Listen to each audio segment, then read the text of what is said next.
a Quaresma, são 40 dias, por isso é que o Evangelho de hoje também nos aparece neste relato das tentações, para dizer que Jesus teve 40 dias e 40 noites no deserto.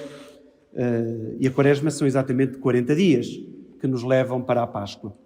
Na quarta-feira passada, com o dia em que nós começámos a Quaresma, eu disse na homilia que este tempo foi um tempo criado especialmente para os que se preparavam para o batismo.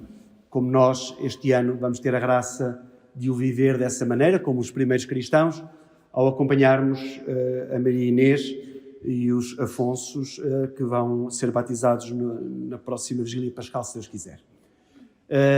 Era um tempo de preparação, em que eles começavam a participar na Eucaristia, em que, era o bispo que fazia essa parte, em que o bispo lhes ia explicando aquilo que iam celebrar no batismo. Mas, obviamente, que o resto da comunidade, já batizada, não fazia uma pausa. Para eles, era-lhes pedido também que fizessem um tempo de penitência, que preparassem os seus corações para se purificarem, para se poder celebrar a Páscoa com verdadeira alegria. E é esta caminhada que todos os anos a Igreja nos pede para que possamos, de coração purificado, celebrar a alegria da Páscoa do Senhor. Nós escutamos no Evangelho as famosas 3 tentações de Cristo. São, como nós escutamos, 3 vezes em que este diabo mete conversa com Jesus para arranjar maneira de o fazer cair naquilo que não era de Deus. E vamos começar exatamente pelo nome, diabo. Obviamente que não tem cartão de cidadão, não é um senhor que nem sei porque é que ele aparece de vermelho ali, não percebo muito bem, mas deve ser por causa das chamas do inferno, como são vermelhas, também puseram o diabo de vermelho. Obviamente que não é um senhor que nos persegue e que anda atrás de nós. Mas nós sabemos que é uma estrutura, porque isso todos nós fazemos experiência, porque vemos o mal no mundo, vemos às vezes o mal que nós provocamos e às vezes o mal do qual somos vítimas. Portanto, nós percebemos que há uma estrutura do mal no mundo. E a palavra diabo é uma palavra que significa aquele que quer dividir, aquele que quer separar. Diabo. O dia é sempre para 2, dividir. Diatribe, por exemplo, outra palavra que também vem daí. Portanto, o diabo é aquele que quer separar, é aquele que quer dividir. E, obviamente, nós percebemos que as estruturas do mal o que querem é afastar-nos do bem que é Deus. E por isso somos tentados. Somos tentados. No Pai Nosso, Jesus até nos ensina a rezar para que Ele não nos deixe cair nas tentações. Não é que Ele não nos mande tentações, porque Deus não nos manda tentações. Deus só nos manda aquilo que é bom. Mas a nossa convivência humana, às vezes, a nossa má maneira de pensar e de ver as coisas, faz-nos levar por caminhos que às vezes não são estes caminhos de Deus e, pelo contrário, nos separam de Deus. Eu gostava de falar destas 3 tentações de Cristo tão presentes no nosso mundo e tão presentes no nosso cotidiano. Na primeira tentação, o diabo foi ao básico. Tens fome? Vamos atacar aí. Estás com fome? Vais aceitar qualquer coisa por fome. E diz a estas pedras que se transformem em pão. E Jesus não cai na tentação. Jesus responde ao diabo, não num diálogo, porque com o mal nunca se deve conversar, com o mal nunca se conversa, não há negociação possível. Jesus o que faz é responder-lhe com a palavra de Deus. Não, está escrito, nem só de pão vive o homem, mas toda a palavra que vem da boca de Deus. E o que é que esta tentação poderá ter a ver com o nosso dia-a-dia? Todos nós percebemos que é uma grande tentação isto que nós vivemos do consumismo e do materialismo. Vivermos para o ter. Vivermos para ter cada vez mais, para aparentarmos que temos e não nos contentamos com o pouco, queremos sempre mais e às vezes de uma maneira desenfreada. Então nós podemos combater esta tentação do materialismo e do consumismo com uma vida mais simples, mais modesta, mais frugal. Anteontem fui pesquisar à internet esta história do consumismo, só para terem uma ideia, em coisas tão básicas como é a nossa alimentação. Como é a nossa alimentação. Em 2021, cada português desperdiçou comida no peso de 183 quilos. Não é cascas de banana nem cascas de batata, hein? Não é lixo. Estamos a falar de comida que se estragou. Porquê? Porque mais e mais e mais. Se fizermos a multiplicação pelos 10 milhões, só em Portugal, dizem os números, 1,89 milhões de desperdício alimentar. O que é que isto provocou? Deitámos comida fora, gastámos dinheiro sem necessidade nenhuma e continuamos a assobiar para o lado. Ora, resistir a esta tentação do consumismo excessivo e deste materialismo, procurarmos ser em vez de ter. Não vivermos para uma aparência, mas vivermos para uma simplicidade de vida. Como nós vemos em bonitos exemplos da humanidade, não só dentro das religiões, mas até fora das religiões, de pessoas que optaram por um estilo de vida simples. Ganham muito, mas não é isso que lhes traz a felicidade. Então, em vez de cairmos na tentação do consumismo excessivo e do materialismo, talvez nesta Quaresma fosse bom para cada um de nós fazermos esta opção por uma vida mais simples, por aquilo que muitas vezes nós rezamos no Pai Nosso, mas não decoramos nem sentimos. O pão nosso de cada dia nos dai hoje. Jesus ensina-nos a pedir o pão para cada dia, porque sabia também bem que nós somos muitas vezes desmedidos e exagerados.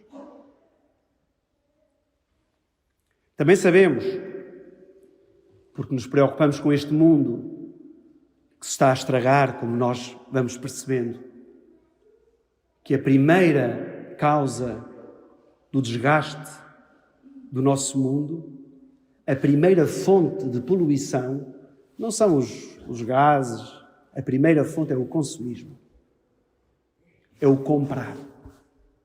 É a primeira fonte de poluição. Não sei o que digo, não sou especialista. Tudo está na internet, procurem, encontram, como eu encontrei. O consumismo é a primeira fonte de poluição no nosso mundo. Será que nós não podemos travar isto? Será que nós estamos obrigados a cair nesta tentação?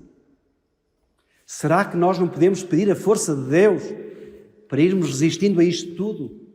Vivendo com o essencial e com aquilo que nos faz falta e não daquilo que nós queremos. Porque há uma diferença grande mesmo na educação dos filhos. Uma coisa é o que preciso, outra coisa é o que quero. Não se pode dar tudo o que se quer, mas deve-se dar o que se precisa. E todos nós podemos fazer isto quando vamos comprar uma peça de roupa, quando vamos comprar... Será que eu preciso? Se calhar não, mas quero. Tentação. Então, esta primeira tentação da qual Jesus venceu, também nós podemos vencê-la, resistindo a este consumismo desenfreado e a este materialismo que nos separa da verdadeira riqueza que é Deus. Depois, a segunda tentação é quando o diabo leva Jesus à cidade santa e diz: lança-te daqui abaixo, lança-te daqui abaixo, não vais ter problema nenhum. Esperto, o diabo. O diabo sabe a Bíblia de cor. A gente acha que a gente luta com uma pessoa muito forte. O que nos quer dividir, esta estrutura do mal é muito forte. Porque o diabo pensou: bem, estás-me a responder com Bíblia, agora também levas Bíblia. Então, tira-te aqui abaixo, porque na Bíblia está escrito que os anjos virão cuidar de ti. E o que é que isto nos pode trazer para o nosso dia-a-dia? Qual é a tentação que está aqui presente no nosso mundo? É a tentação da ambição e do deslumbramento. O querer chegar mais alto. Às vezes, empurrando os outros para eu conseguir os meus objetivos. Aquilo que nós tanto aprendemos, que os fins não justificam os meios, quantas vezes usamos meios tão pouco honestos para atingirmos o nosso fim. E também é aqui preciso resistir à tentação. Saber que aquilo que é nosso, ninguém nos vai tirar. Saber que o nosso destino, temos que fazer por ele. Mas é como, antigamente dizia-se, quando Deus fecha uma porta, abre uma janela. Mas porquê é que não pode abrir um portão? Porquê é que tem que ser uma janelinha? Onde reparar na vossa vida, momentos de dificuldade, foram ultrapassados para pior ou para melhor? Para melhor. Para melhor. E às vezes na altura ficámos um bocado, como é que eu hei de fazer agora a minha vida? Bem o melhor. E foi preciso desinstalar-nos para chegarmos onde Deus queria que nós chegássemos.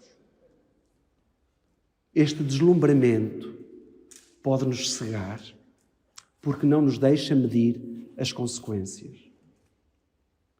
Isto é muito perigoso no mundo de hoje, porque estamos num mundo de competição. O nosso mundo hoje é um mundo de competição.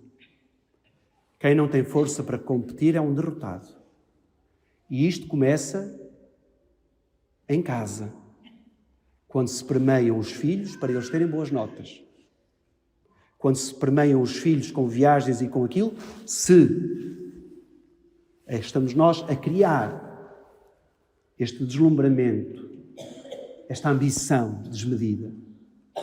É óbvio que se tem que estimular, mas não é como pagar, não é dar para conseguir chegar lá. Então também nós podemos resistir, e somos chamados a resistir a esta tentação da ambição e do deslumbramento. Sabermos o nosso lugar, fazermos tudo o que está ao nosso alcance para atingirmos os nossos objetivos, mas nunca prejudicando os outros, nem sermos de tal maneira deslumbrados que não consigamos medir as consequências das nossas ações. Padre António Vieira, no século XVII, dedicou um sermão inteiro a esta tentação, a esta segunda tentação, e usou para os padres, veja lá, século XVII, carreirismo, o querer subir. E ele dizia que a tentação na igreja ainda é pior que no mundo, porque no mundo os títulos acabam no marquês, onde for, porque a rei já não chega, é limite, não chega, vai subindo, mas chega a um limite. E ele diz na igreja, da batina vai ao solidéu, do solidéu vai à mitra, da mitra vai à tiara. E é sempre a escalada maior. É preciso ter muito cuidado pela maneira como nós chegamos aos nossos objetivos, se são honestos ou nem por isso. E a terceira tentação que nos aparece no Evangelho de hoje, em que de novo o diabo leva Jesus a um monte muito alto, mostra-lhe tudo, e diz-lhe, vou dar isto tudo, se tu prostrado me adorares. E o que é que isto tem a ver connosco hoje? Tem a ver que nós também podemos cair numa tentação igual a estas, quando nós entramos pelo caminho da idolatria. A idolatria não é o mudar de religião. Não é isso a idolatria. A idolatria é eu trocar o meu Deus por coisas que não são Deus. Isto é que é a idolatria. O idólatra é aquele que troca o verdadeiro Deus por outras coisas que ele já considera mais importantes do que Deus. E aqui também temos de fazer um grande esforço de conversão para não nos vendermos, para não trocarmos Deus por coisas que nos afastam de Deus. E este é que é o grande problema desta tentação. É nós trocarmos Deus por aquilo que que muitas vezes nos afasta dele. Seja dinheiro, seja o que for. E nós sabemos que na nossa vida Deus fica muitas vezes para trás. Hoje de manhã ouvi um senhor padre numa homilia, fui fazer umas compras, e calhou o senhor padre estar na homilia, e dizia ele e bem, se nós cristãos nesta quaresma trocássemos os minutos que gastamos em redes sociais e mensagens por palavra de Deus, éramos muito mais resistentes. Certamente vocês todos recebem, como eu, o relatório semanal dos tablets e dessas coisas todas. O meu está muito triste, porque diz que eu estou a consumir menos desde quarta-feira. Para alguma coisa será. Para alguma coisa será. Ele ficou triste, mas eu estou contente. Porque é assim. É assim. Se nós não soubermos pôr de lado aquilo que nos afasta de Deus, andaremos num caminho que nunca nos aproximará de Deus. E estes meios de comunicação social, estas redes que nos viciam, porque por qualquer coisa já temos que ir ao telemóvel, qualquer coisa, ou seja, se vais ver daqui a uma hora, deixa que eu vou ver. Tem que ser tudo. Quanto tempo nós não gastamos com coisas inúteis e que às vezes, porque os vícios muitas vezes são os nossos ídolos, porque os trocamos por Deus. Será que nós não conseguimos resistir a estas 3 tentações? Jesus venceu-as, não porque era Deus, mas para nos ensinar a nós que é possível. Com força nossa, mas com a força de Deus. Vocês que vão ser batizados na noite de Páscoa, certamente que ao longo da vossa vida também já foram sentindo estas tentações, estas e outras. Às vezes a tentação das meias verdades e das meias mentiras, às vezes a tentação de inventarmos uma desculpa para não fazermos o que queremos, de aldrabarmos um bocado a coisa e vai mais ou menos assim e vai bem. Então são todas estas coisas que não nos dignificam. E vocês, ao prepararem-se para o batismo, vêm pedir desde já a força e a luz de Deus, porque só a força e a luz de Deus conseguem combater este combate de trevas que o mal nos quer levar.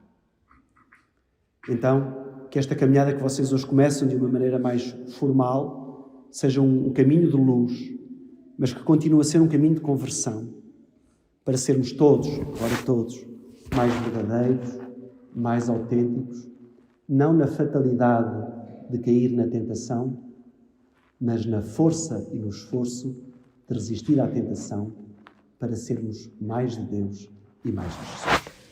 Que assim seja.